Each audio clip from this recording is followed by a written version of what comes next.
Borneo is the world's third largest island after Greenland and Papua New Guinea, and sits on the equator in Southeast Asia. The bulk of the island belongs to Indonesia, but the northern part is divided between the Malaysian states of Sarawak and Sabah and the independent Sultanate of Brunei. Our party of 8 plus tour manager Lynn started our trip at the Hilton Hotel on the edge of the Sarawak River in Kuching, capital of Sarawak. The waterfront is bustling at the best of times, but we were there at the 50th anniversary of independence from Britain and the formation of Malaysia, and there was a carnival atmosphere. There were street artists, balloon sellers and party boats.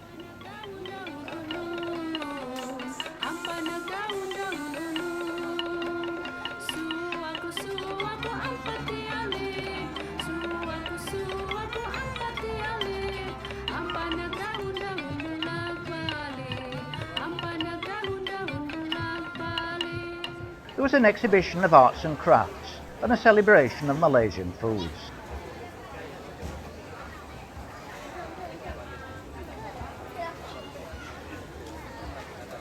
The most famous of Malaysian dishes is satay, beef or chicken on a stick served with a thick peanut sauce.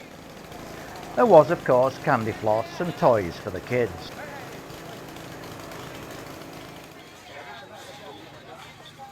Across the river is the Padawan Town Hall. It was regatta weekend as well, and the riverside was crowded with people waiting for the first race.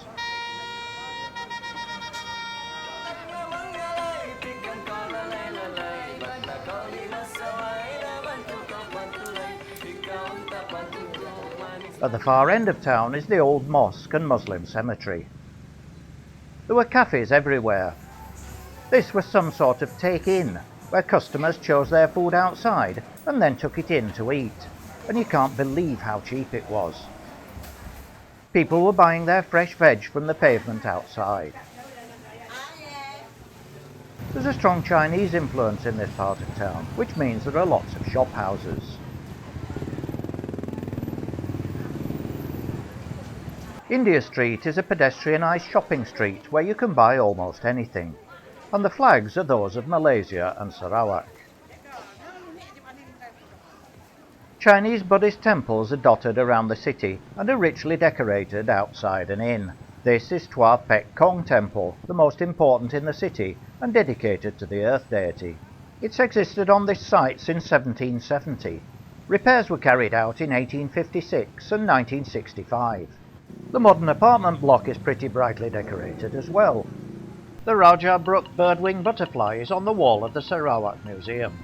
Its excellent collections of Bornean ethnic and archaeological artifacts are reputed to be the best in Southeast Asia, but unfortunately we were only allowed to photograph outside.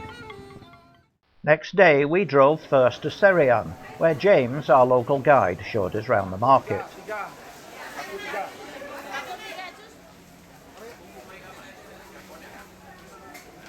There was lots of produce, some of which we recognised and some we didn't.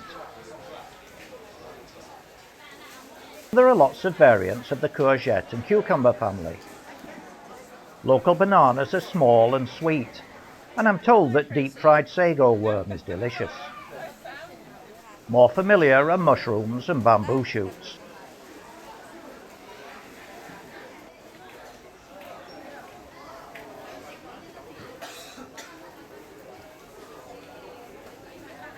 This is pink ginger, and you can even buy the basket to take it all home in.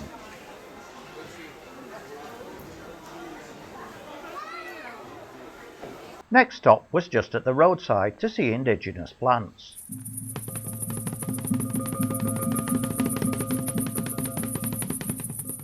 This is a bamboo orchid, or Arundina graminifolia, but what we'd really come for was the pitcher plants, which come in all shapes and sizes and feed on insects which fall down inside the pitcher where they are digested. Then we went to a pepper garden where we saw how this once very exotic spice is grown. Having made friends with the local cat, we were then shown a clever gadget which separates the peppercorns from small stones and other rubbish using the force of gravity. We continued to Batang Ai Lake, where we walked to the jetty carrying just our overnight bags. Our boat arrived and we sped across the beautiful lake, which is surrounded by dense rainforest.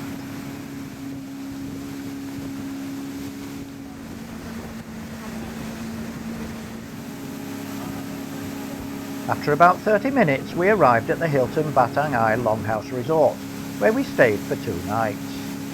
It was quite a climb with beautiful views up to the hotel.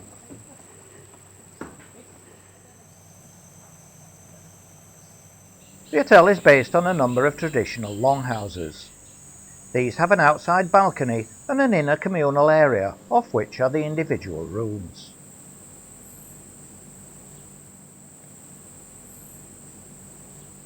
The outside area was shared with roosting fruit bats. Each of the longhouses has gardens at the back and views through the trees to the lake. Eric and Pat cooled off in the pool, and then we went to learn how to use native blowpipes. That's beginner's luck. The following morning it was raining heavily, but this didn't stop the longboat trip.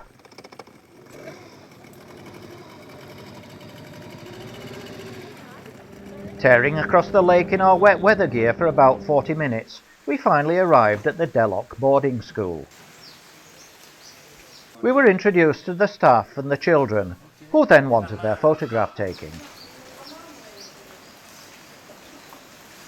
The children come from a wide area around the rivers and lake, and can only get to school by boat, so they're virtually all boarders who only go home for the weekends. We climbed up the steep path to see their dormitories. They do all their own washing and also learn how to cook. Unfortunately, Kate, one of our party, slipped and broke her ankle and had to be carried back down the hillside on a mattress and taken by a longboat to a local clinic.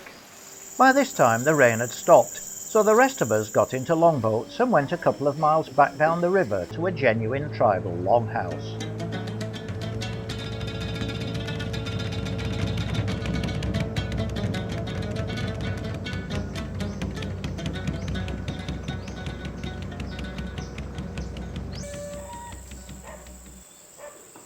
We all sat in the communal area and took tea with the chief of this Iban tribe.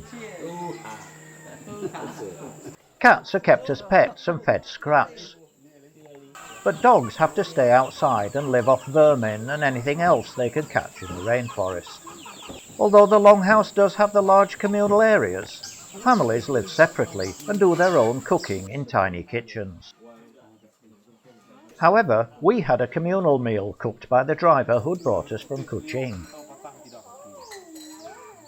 Now the sun had come out, and we were able to really appreciate the beauty of the river, lake and surrounding forest on our boat ride back to the hotel. So let's sit back, relax and listen to some local music.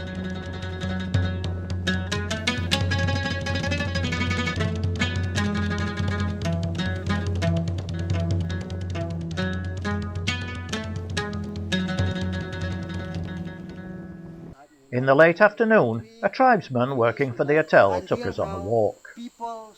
First we saw the grave of a former chief. One question, why people always fighting? Can you answer me? Then we crossed the canopy walkway, which gave lovely, if bouncy, views over the rainforest and lake. It's safer than it looks, honestly, but we weren't too sorry when we came to the far end. Have a kick up and A gentle stroll through the forest and field took us back to the hotel for the night. After returning to Kuching Airport, we flew to Kota Kinabalu, capital of Sabah, where we stayed for 4 nights at the Sutera Magellan Resort and Spa, a 5-star hotel on the edge of the South China Sea, and settled in for the night. Here we had a full day's relaxation and started by exploring the resort. Our room overlooked the main pool area, where there are some unusual sunbeds, some of which have a canopy.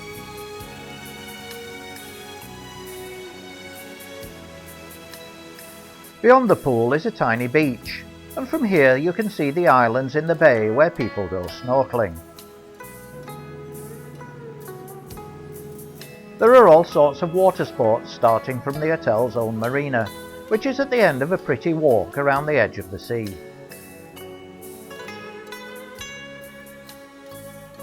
Here is one of the other hotels in the same complex, which shares facilities with ours.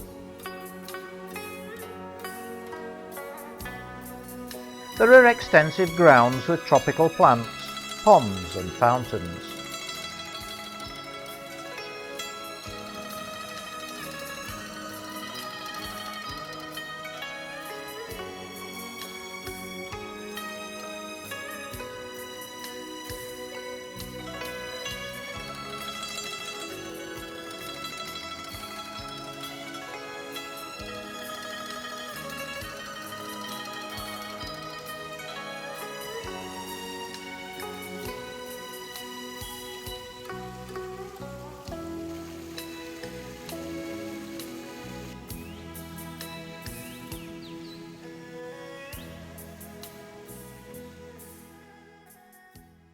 After a day of rest, we went to Tanjung Aru railway station. Here we got tickets and passports for our 36-mile round trip on the North Borneo Railway. This is the only steam-hauled train in Borneo.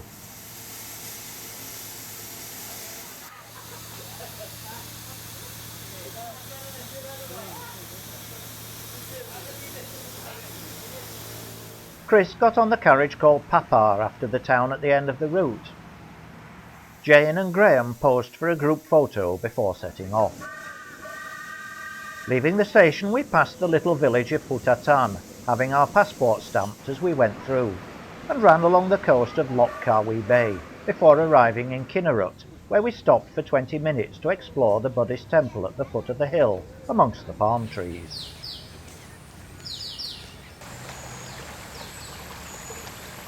In the grounds are interesting Buddha statues.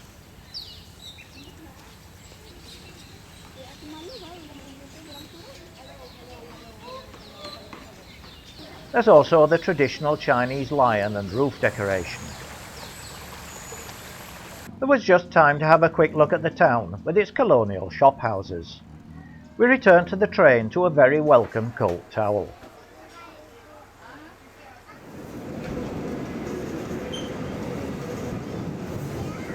We continued through the rainforest, past the town of Kawang and into the mangrove swamp.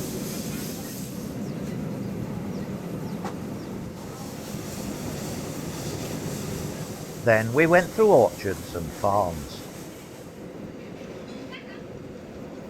After some modern houses, we crossed the Papar River on a steel trestle bridge into the town of Papar. Here the engine was taken off the train and turned round ready for the return journey, whilst we had 30 minutes to explore the town. It has an attractive park with statues of animals and a local musician. The pavements are covered against sun and rain on the approach to the market. Perhaps I could do with this shirt, because I certainly didn't do it. Back on the train, it was time for tiffin lunch. Once we'd worked out how to open the container, we found starter, main course, vegetables and fruit. Then it was back over the trestle bridge and through villages, forests and mangroves.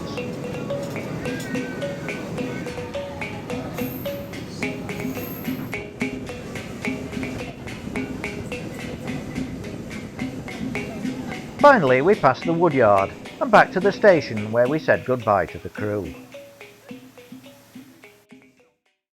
The next day we drove inland close to the Indonesian border towards Mont Kinabalu, the third highest peak in Southeast Asia at 4,095 metres.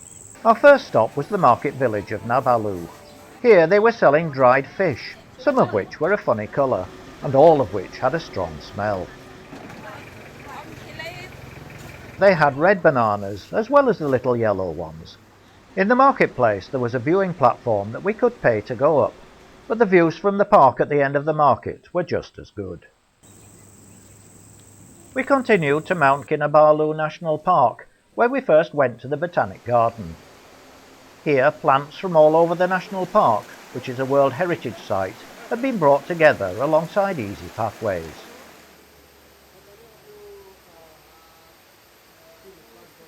Roz, our Sabah guide, explained what they all were.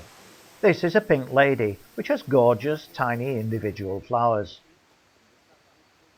Little bridges crossed rushing streams, and boardwalks kept us out of the mud.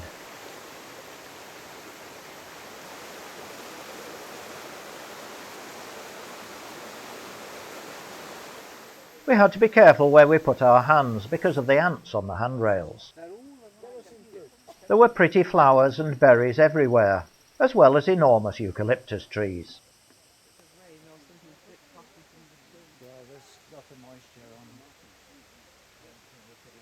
Some of the pitcher plants were even more ornate than those we'd seen before. This is a begonia, and this was called the Father Christmas orchid. This very tiny orchid was so small that we had to look at it through a magnifying glass. It was the same with this rabbit-eared orchid, but we're still trying to find out what this is. Next stop was Pouring Hot Springs. Crossing the river, we came to a series of pools and baths, where one could bathe in the hot mineral waters.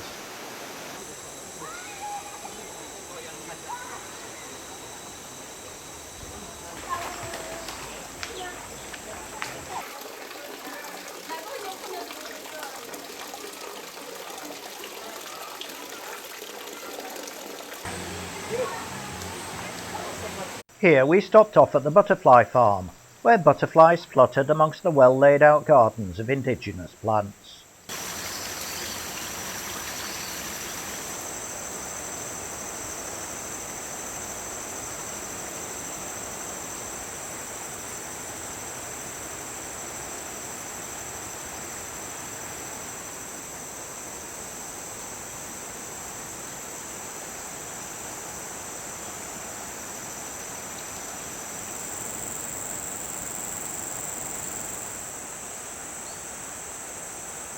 Further along was the trail to the canopy walkway.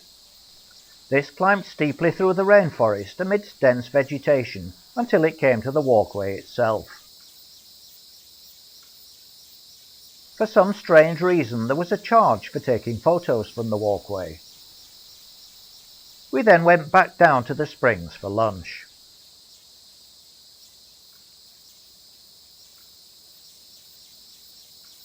The bus took us back over the mountains, stopping at another viewpoint before returning to the resort.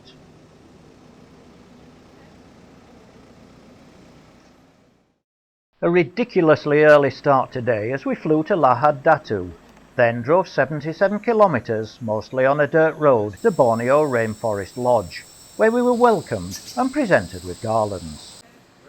The lodge provided a wheelchair for Kate. First we went for a briefing in the first floor lounge. This was a large open-sided space which included seating areas and the dining room. Outside, a raised walkway led to the spacious, well-appointed chalets.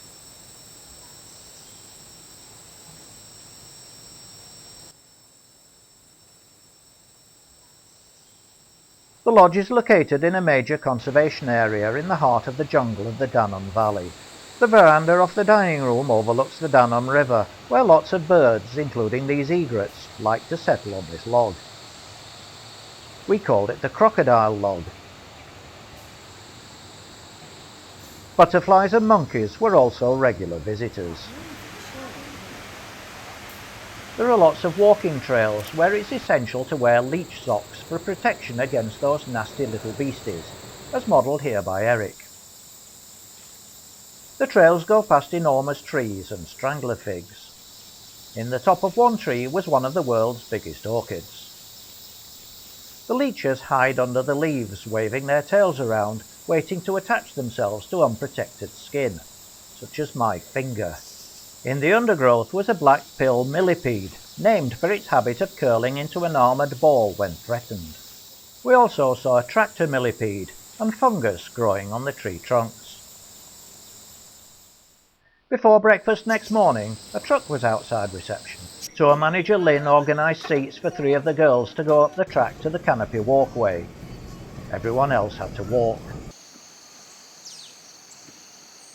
A series of 5 rope and plank bridges run from tree to tree high above the valley and river. It seemed a bit tricky and precarious, but the guides were determined that Kate was going to enjoy at least some of the experience. She did too.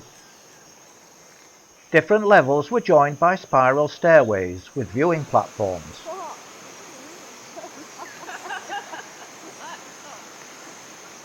Pat looks a bit wary, but determined.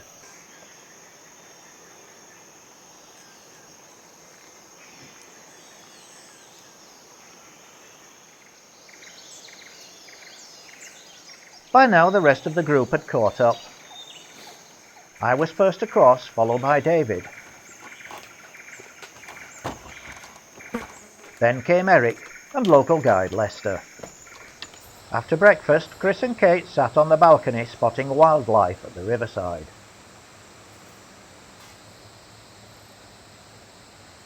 A Borneo birdwing butterfly was visiting the flowers, and a kingfisher was on the log.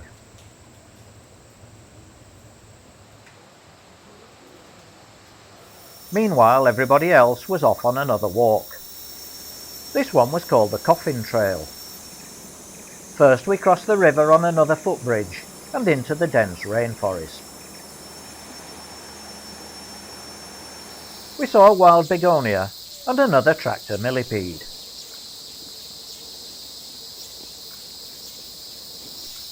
After a climb of 800 feet we came to the Coffin Cliff, where tribesmen who died were placed in indestructible lionwood coffins. Years later, when only bones remained, they were taken from the coffins and either left on ledges or buried in holes in the rock.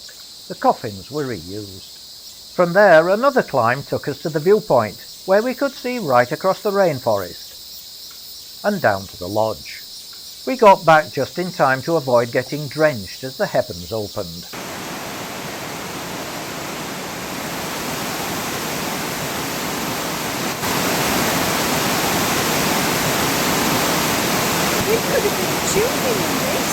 Yeah! Tubing. That's heading off upstream, then getting into a tractor inner tube and floating back down the river. It looks shattered. A long journey today, this time to the Kinabatangan Riverside Lodge in Sukau. The chalets are set around a sunken garden full of rainforest plants. The Kinabatangan Basin is probably the best place in Malaysia to observe animals in the wild, so first thing the following morning, before the mist had burned off, we set off upstream in an open boat, keeping a close watch on the vegetation at the side of the river. The first things we saw were Oriental darter, which look like cormorants but aren't even related. We just caught a glimpse of movement in the trees, and when we looked more closely we discovered they were Proboscis monkeys. Named for their huge noses, they're an endangered species only found near rivers in Borneo. Further along we found this mother and child still asleep. The father, however, had woken up. Oh, look at the daddy. Folks, look at the daddy. And look at the size of his nose. This looks a snooty one. Later on they start to have that. That is a female of black hornbill. And the male is on the left. Carrying on again, we turned into a little inlet. High in the tree was an egret. It's an egret, folks, here. The inlet then opened out into a lake, which was half covered in water hyacinth. This can be a real problem, as it takes oxygen out of the water, killing the lake. We stopped for tea and biscuits, with Jane playing waitress. We threw some of the biscuits into the water, and they were immediately eaten by swarms of tiny fish. These are the same ones as are used in fish foot spas, and when we dipped our feet in the water, they nibbled them. Sailing back down the inlet, we saw a dark object near the top of a tree. Hello, Julie. We pulled in for a closer look, and it was an orangutan. Now what she's doing is actually she tried to peel the bark. Okay, and eat them. Because this is the way they get water. Oh, look at her face. That's just fantastic. Oh my goodness. We also managed to get a picture of the endangered storm stork. By now we were getting hungry, and we returned to the lodge for breakfast. Then spent the rest of the morning relaxing around the lodge and admiring the flowers.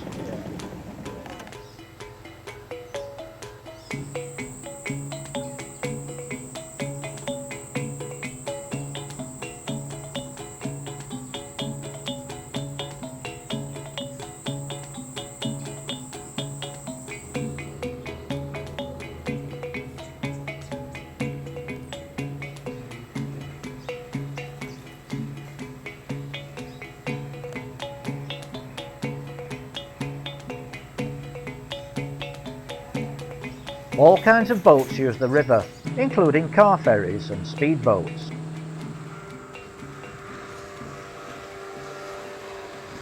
After lunch we got back into our boat and headed upstream again. Egrets always seem to be on their own. Then we came across a monkey. And what do we call this one? George. No, not really. Ross, what sort of monkey is this one? Long-tailed macaques.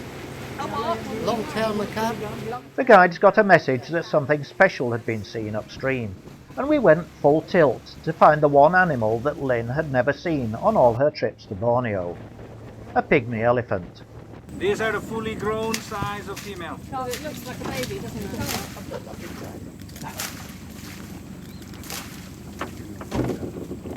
Another one behind her. Yes.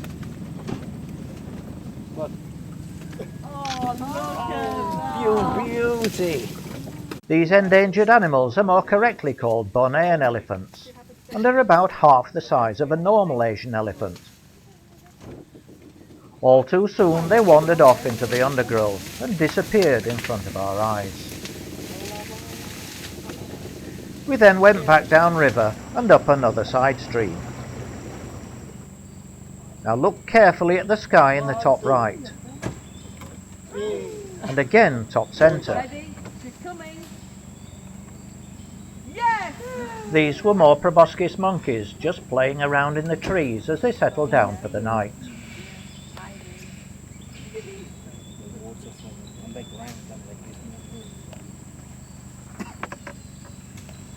Whoa!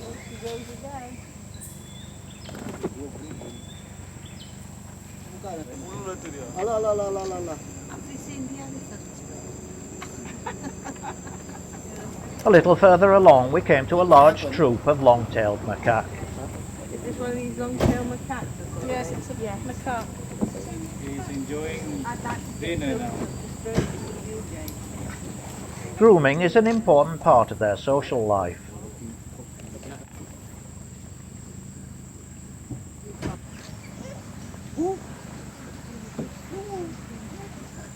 Oh, that is lovely.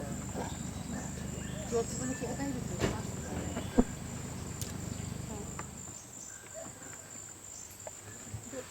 I wonder what that one caught. Oh, she's what? Where's my baby gone? He's gone exploring on his own. Oops. Now where is he? I'm sure he's down there somewhere. Ooh, this is fun.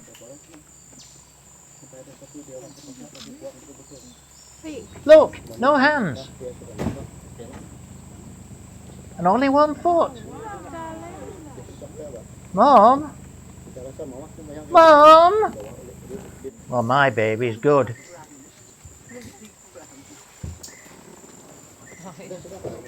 He's not sure whether to eat this or not.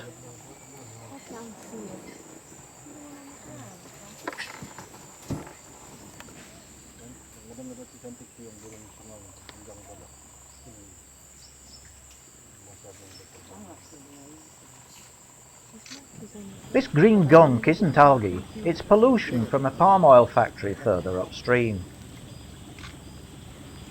Ropes have been slung to allow primates to cross the river to prevent inbreeding.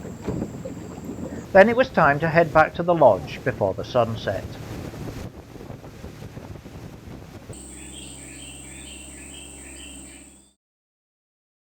We left by bigger boat the following morning to go downstream to the coast.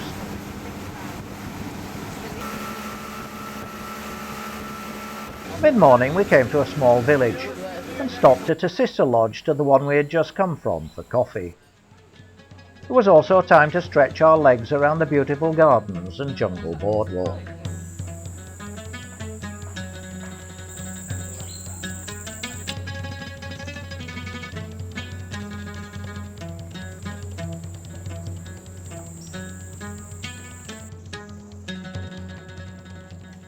Much of the country is now given over to oil palm plantations, in which wild animals cannot live. This means that their habitat is fragmented, restricting their movement and having an adverse effect on their breeding potential. There is a proposal that 100 metres on either side of the river should be left wild to provide a corridor for free movement of wildlife. Eventually we came to Sandakan, pre-war capital of British North Borneo. Occupied by the Japanese, it was flattened by Allied bombing at the end of the war. Here we boarded another boat to take us the 40 kilometres to the Turtle Islands National Park in the Sulu Sea. We came ashore on Selingan Island and made our way across the beach to reception.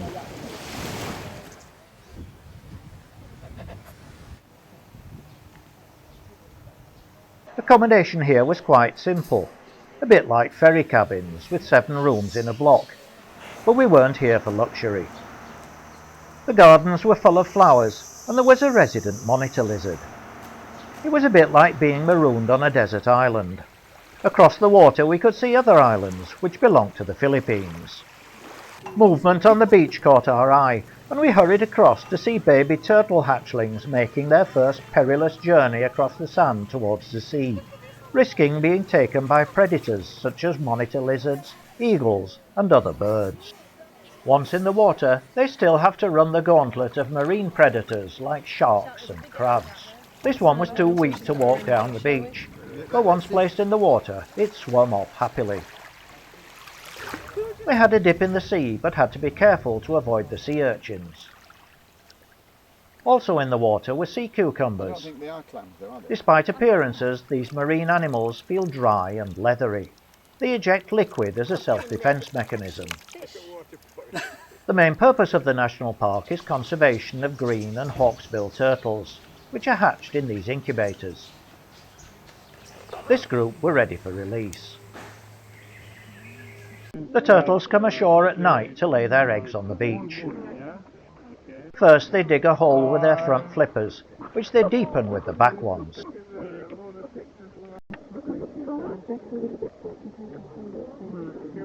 The ovipositor withdraws from beneath her tail and she lays eggs in the hole, though these were caught by the rangers and placed in a bucket. The turtle then fills in the hole.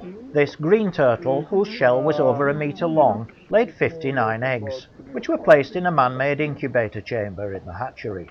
Then that day's hatchlings were brought down to the beach to be released away from the eyes of predators.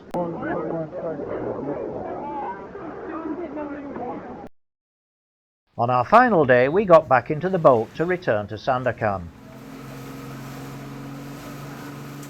There we went to the Sandakan Memorial Park, which commemorates the death of approximately 2,400 Australian and British prisoners of war held by the Japanese in the Sandakan POW camp. They died of starvation, overwork, beatings and punishments, and forced marches. Only 6 people survived, all of whom did it by escaping.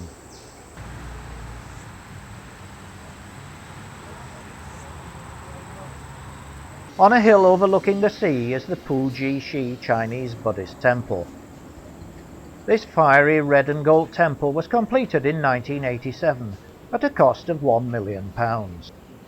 Inside there are writhing dragons and gilded Buddhas. The Sandakan people believe that the temple protects them and brings health and wealth.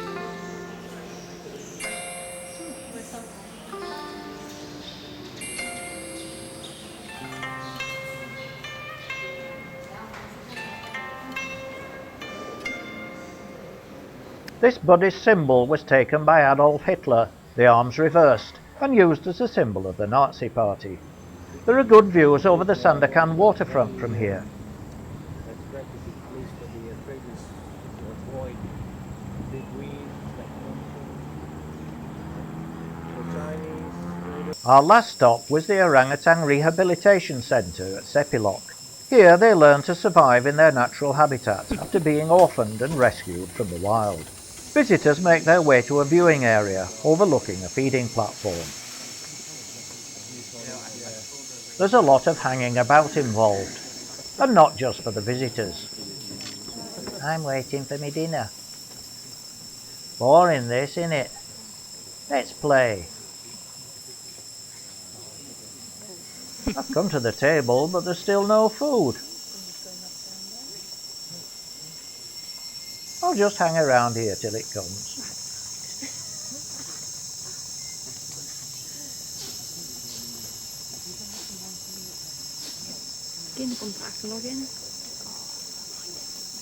I wonder if I can see it from up here.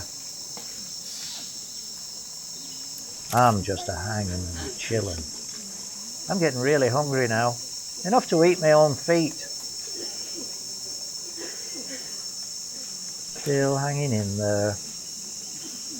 This is fun. Let's give it a real go.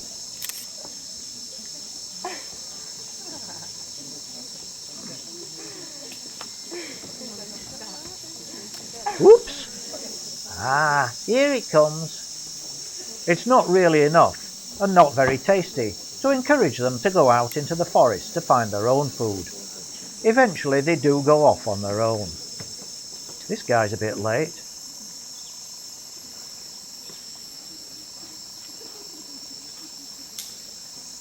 The trick seems to be, grab what you can and take it somewhere safe.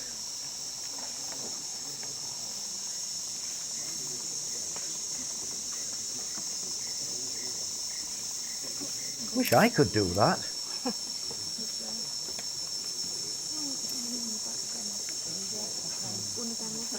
Being an open forest, there are usually gate crashers at the picnic, like these pig-tailed macaques. There's some tolerance, but not much. Nothing like being comfortable while you have your dinner.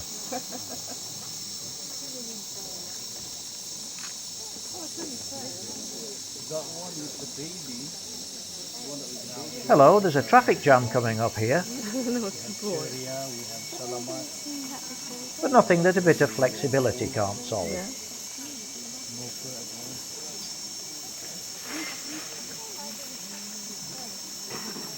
What a wonderful way to end our venture into Borneo.